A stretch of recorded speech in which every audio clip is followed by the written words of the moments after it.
एक समय की बात है, एक गांव में एक गुरु और उसके एक शिष्य रहते थे। इस गुरु को सभी गुरुदेव कहकर पुकारते थे और उसके शिष्य का नाम था रमेश। गुरुदेव और रमेश का आपसी संबंध बेहद गहरा था। गुरुदेव कभी कभी अपने शिष्य को मान्यता के साथ बुलाकर संदेश देते थे। वे उसे समझाते कि जीवन का सबसे महत्वपूर्ण पहलू है स्वाध्याय और आत्मविकास। लेकिन रमेश का स्वभाव था कुछ अलग ही। वह था आलसी और उसे सुख शांति की आदतें थी। उसका ध्यान अक्सर विचारों में खो जाता था और वह अपने कामों को कल पर छोड़ देता था। इसके परिणामस्वरूप उसकी प्रगति धीमी थी और गुरुदेव को चिंता होने लगी कि रमेश अपने जीवन के महत्वपूर्ण कार्यों में पराजित हो रहा है। गुरुदेव ने समय के साथ रमेश की स्थिति को देखते हुए योजना बनाई। एक दिन वह रमेश के पास गए और उसे काले पत्थर का एक टुकड़ा दिया। गुरुदेव ने कहा, रमेश, मैं तुम्हें यह जादुई पत्थर देता हूँ। इस पत्थर का एक खास गुण है, इसका स्पर्श करने पर कोई भी लोहे की वस्तु स्वर्ण में परिवर्तित हो जाती है। परंतु ध्यान दो, तुम्हारे पास इस पत्थर का उपयोग करने के लिए केवल 2 दिन का समय है। दूसरे दिन मेरे पास इसे लौटाना होगा। रमेश ने खुशी खुशी इस पत्थर को ग्रहण किया और अपने घर ले गया। वो सोचने लगा कि अगर वह इस पत्थर का सही तरीके से उपयोग करता है तो वह धनी और समृद्ध हो सकता है।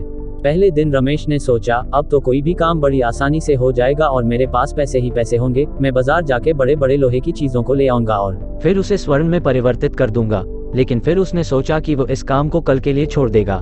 दूसरे दिन रमेश के मन में यह विचार था कि अब वो इस पत्थर का उपयोग करके धनी बनेगा। लेकिन उसने ध्यान देने की बजाय दोपहर का भोजन किया और फिर आराम करने लगा। देखते ही देखते उसका दूसरा दिन भी चला जा रहा था। सूर्यास्त के समय जब वो जल्दी जल्दी बाजार की तरफ भागने लगा, तब उसने देखा कि गुरुदेव अपने दूसरे शिष्य के साथ बात कर रहे हैं। रमेश ने उनके पास जाकर विनम्रता के साथ कहा, गुरुदेव, क्या मैं इस पत्थर को और एक दिन के लिए रख सकता हूँ? मेरे पास आज समय नहीं था। गुरुदेव ने मुस्कुराते हुए कहा, रमेश, तुम ये टुकड़ा और एक दिन के लिए नहीं रख सकते हो। मैंने तुम्हें पहले ही बताया था कि तुम्हें मुझे 2 दिन के बाद ये टुकड़ा वापस देना पड़ेगा। रमेश के बहुत मनाने के बावजूद भी उसके गुरुदेव नहीं माने। रमेश ने गुरुदेव के संदेश को समझ लिया। उसे ये सीख मिली कि सफलता के लिए समय पर काम करना और आलस्य को दूर करना जरूरी होता है।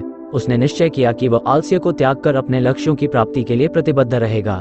इस कहानी से हमें यह सीखने को मिलता है कि सफलता के लिए समय पर काम करना और आलस्य को त्यागना जरूरी होता है। हमें अपने लक्ष्यों की प्राप्ति के लिए सतत प्रयास करना चाहिए और समय का महत्व समझना चाहिए। आलस्य से बचकर हम अपने जीवन में सफलता प्राप्त कर सकते हैं।